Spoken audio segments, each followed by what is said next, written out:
not, you know, we're all multicultural global citizens, but this is just to say where the idea of Western brands comes from.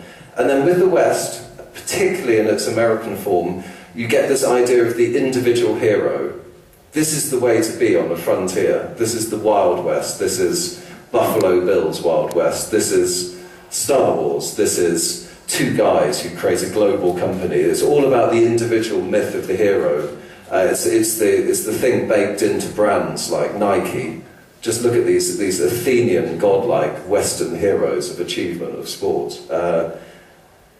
And there is a very famous book called The Hero's Journey by Joseph Campbell, which a lot of movies are based on. Movies like The Matrix, The Lion King, and originally George Lucas's Star Wars was based on the idea of the hero's journey, which Joseph Campbell said, this is the universal myth of man. Many other academics have said, no, this is the myth of America. And I read you from two of these academics. Lawrence and Jewett wrote in 1977, there is a community in a harmonious paradise which is threatened by evil. Normal institutions fail to contend with this threat. A selfless superhero emerges to renounce temptations to carry out a redemptive task aided by fate. His decisive victory restores the community to its paradisical condition. The superhero then recedes into obscurity.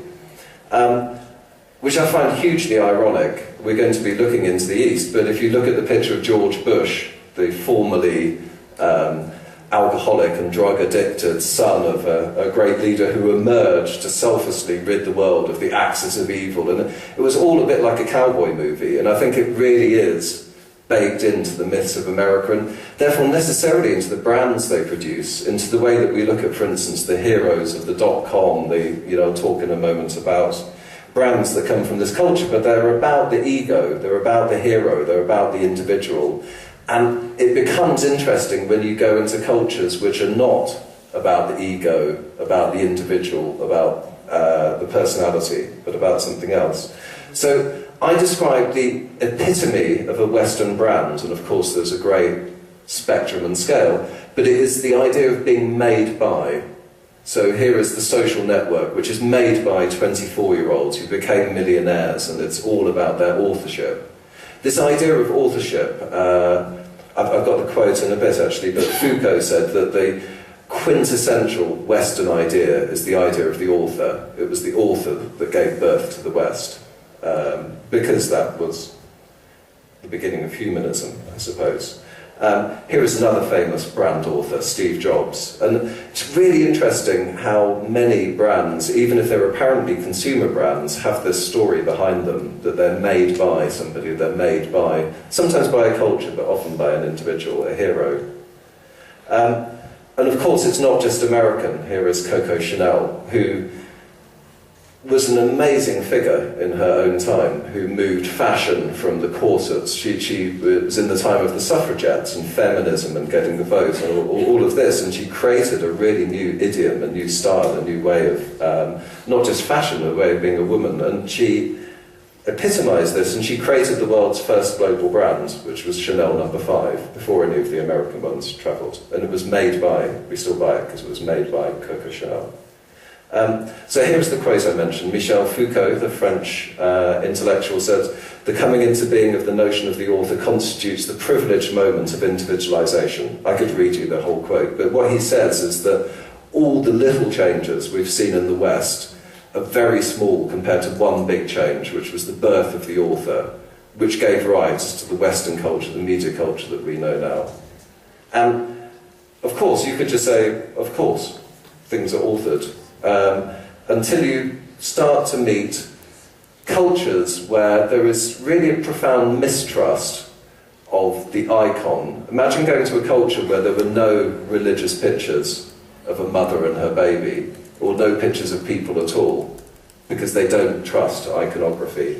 Imagine going into a culture that distrusts ego, that starts off talking about the community, the family, and so forth. It was very similar. This was part of what Japan brought to brands, was this idea of a much more communal society, a much less individual one.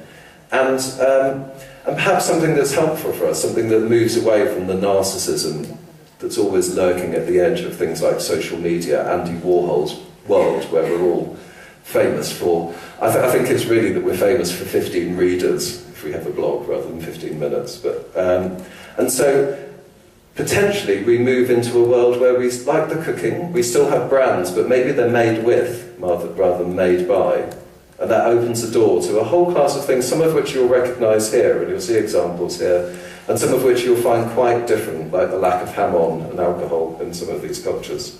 And I was inspired to write this book by working in Brazil with a very successful emerging market brand called Natura Cosmetics, and that was my main client last year, and I thought this is so different, the way they think about brands. But I chose to base this in broadly the Islamic countries, because they are most anti the individual, the icon. They're most opposed to the West. I thought culturally it was most interesting. And also I've been dealing particularly with Turkey for 10 years, and I thought there was a fantastic, creative, strategic story to be told, which isn't recognised. So I went to these kind of places. What these places have in common, except Iran, but Iran is also very big. No, Iran is in the next 11 actually. These countries are on average growing in GDP by 6% a year, which means they're doubling every 10 years. It's the same rate as China for the last 15 years. And they're very much emerging. They're the engine of those trends I showed you before. And they don't see themselves as the East. You go to Beirut, you go to Istanbul, they all tell you the same story, which is we're the in-between. We are the interland, as I call it. We are in Istanbul, they say we have a bridge between Asia and Europe, and we're like that. We mix the West and the East, we mix the tradition and the future. We're very much mixing traditions. That's how they see things. They don't see themselves as the East. In Beirut, they say we are the belly button. We are the centre, which is a very ancient image. In the old Greek towns, they used to have a belly button stone to say we are at the centre of the world. And they very much see themselves in the centre and drawing on different traditions. And it's this mixing, but it's mixing with commitment. So if I compare in that, planners side-by-side chart, made by and made with, fundamentally, in psychological terms, they're creating from the self. Now, the self can be the community, a broader sense of meaning, can be many things. It could be sustainability, but it's not based on, look at me, I'm the author, I'm clever, which I think is the hidden message of so many advertisements and so many brands. They're based on meaning rather than, I want to be like you, so I have to buy the brand. They're more subjective than objective.